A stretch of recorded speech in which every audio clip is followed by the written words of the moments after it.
What is up, everyone? Welcome back to another movie review. Today we're talking about Fire in the Sky, a 1993 alien abduction movie. Now, back at that time, I was about 13 years old. I was kind of an alien buff. I was big into UFO culture and whatnot. Not to say I completely believed that aliens had been here, but I was into it anyway. It was just an interesting topic. And I was also big into astronomy and cosmology and NASA and outer space and all of that. And eventually I kind of came to believe that aliens have never been here. When you learn about the vastness of just the galaxy itself, much less the universe, you kind of realize just how long it would take to travel from one planet, from one solar system to another, and the likelihood of having the technology to be able to travel like that, it's kind of mind-blowing and pretty unlikely that it's ever happened. Plus, we would have pretty decent proof by now if aliens had been here. But if there was one story that was pretty damn convincing, enough so that a movie came out and it said it was based on a true story, it was the story of Travis Walton. And back in the 1970s, he was working on a logging crew and they were going out into the woods and doing their work. It was Travis Walton, his best friend Mike Rogers, and the rest of the crew would go out and do their job. One day, Travis Walton goes missing for a few days. What happened to him? Well, evidently there was a huge light in the sky, looked like a fire in the sky, and a UFO took him away for a few days, and the entire crew basically corroborated this story and even took lie detector tests, and it was made into a movie called Fire in the Sky. Now, years later, Travis Walton's story is more or less believed to be a hoax, even by UFO believers, even by, or I should say, those that believe aliens have been here. Even they think the story, a lot of them think the story is complete BS. But, hey, it made for an awesome movie, okay? The story doesn't have to be totally true. It made for a movie called Fire in the Sky. I've always loved this movie, and I just recently rewatched it.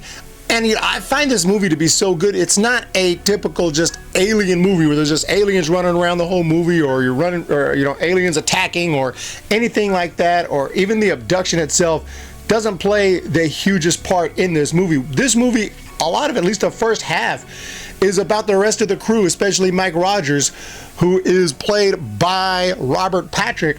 They're having to defend themselves because everybody thinks there was a murder out. They think Travis Walton's dead and buried out in the woods somewhere, because that's what makes the most sense. And plus, there was another crew member who didn't get along with Travis Walton, and they got in an argument that day. And that crew member also has a criminal history, has some violence in his past. So it's like everything adds up that he was killed, and they're making up some wild story so that no one gets in trouble. But Travis Walton must be dead, right? I mean, it makes the most sense. And the entire community believes that. Even these guys, their wives start to doubt them. Like, this story sounds a little crazy. A UFO took him away? Really? That's what we're going with? And Robert Patrick's character, Mike Rogers, he's kind of the main character. And I want to say Robert Patrick does a phenomenal job playing this character, hoping people give them the benefit of the doubt, hoping that they find his friend. He's as worried as everyone else is, but everyone else seems to think Travis is dead and that they know what happened to him, that the crew knows exactly what happened to him. Well, they don't, other than what they've said. He was taken by a freaking alien ship. So the first half of the movie is really entertaining. The second half, there's a sequence where we actually see what's going down on that alien ship, and that's where you get the real alien stuff, and it's phenomenal. The special effects are really impressive, and they still hold up all these years later. That sequence is really thrilling. It's not the longest sequence, but it's very, very well done. And seeing Travis, and when he does show up, how he's changed and how the PTSD, the emotional trauma, what the heck happened on that ship, what happened, is all we can ask ourselves until we actually see it for ourselves. And then all of the aftermath and the rest of the movie, still pretty entertaining. But I really love the first half of the movie. I think that's my favorite part of the movie.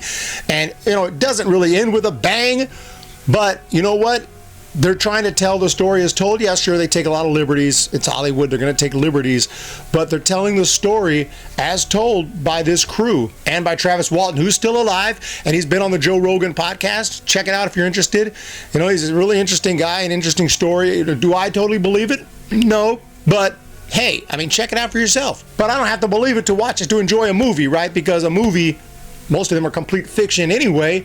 So to see something based on a true story, even if that story is exaggerated or not true, at least it's the story of a real human being, of something that happened, and there are real characters who really existed in this movie. So yeah, it's based on a true story, literally a story told by another human being. There's reasons why people doubt this whole thing, other than the fact that it's just insane, that, you know, talking about an alien abduction here.